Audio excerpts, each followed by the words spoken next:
പരിശോധനയ്ക്കെത്തിയ excise സംഘത്തിന് നേരെ ആക്രമണം. ഒരാൾ അറസ്റ്റിൽ. ശാസ്താംകോട്ടയിലാണ് സംഭവം. പനപ്പെട്ടി സ്വദേശിയായ അനീഷ് സുലൈമാനാണ് അറസ്റ്റിലായത്. ഇയാളുടെ കൂട്ടാളിയായ പോരുവഴി കമ്പലടി സ്വദേശി ബാദുഷ ഓടി രക്ഷപ്പെട്ടു.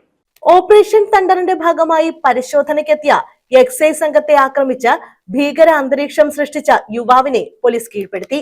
ശാസ്താംകോട്ട പനപ്പെട്ടി കൂരമ്പേലത്ത് ഉന്നതിയിൽ കൂരമ്പേലത്ത് പടിഞ്ഞാറ്റത്തിൽ അനീഷ് സുലൈമാനെയാണ് ശാസ്താംകോട്ട പോലീസ് അറസ്റ്റ് ചെയ്തത്. സ്വയം മുറിവുണ്ടാക്കി രക്ഷപ്പെടാൻ ശ്രമിച്ച ഇയാളെ ഏറെ പണിപ്പെട്ടാണ് പിടികൂടിയത്. ഇയാളുടെ കൂട്ടാളി പോരുവഴി കമ്പലടി ഇടതുതുണ്ടിൽ വീട്ടിൽ ബാദുഷ സ്ഥലത്തു നിന്നും ഓടി രക്ഷപ്പെട്ടു. അനീഷ് സുലൈമാൻ താമസിക്കുന്ന പനപ്പെട്ടിയിലെ വീട് കേന്ദ്രീകരിച്ച് വിദേശ മദ്യവും MDMA-യും കഞ്ചാവും എത്തിച്ച വിൽപ്പന നടത്തുന്നതായും എക്സൈസിന് വിവരം ലഭിച്ചിരുന്നു. തുടർന്ന് കുന്നത്തൂർ എക്സൈസ് സംഘം പരിശോധനയ്ക്ക് എത്തിയപ്പോഴായിരുന്നു അക്രമം. പ്രകോപിതനായ ഇയാൾ ഉദ്യോഗസ്ഥരെ മർദ്ദിക്കാനും ശ്രമിച്ചു.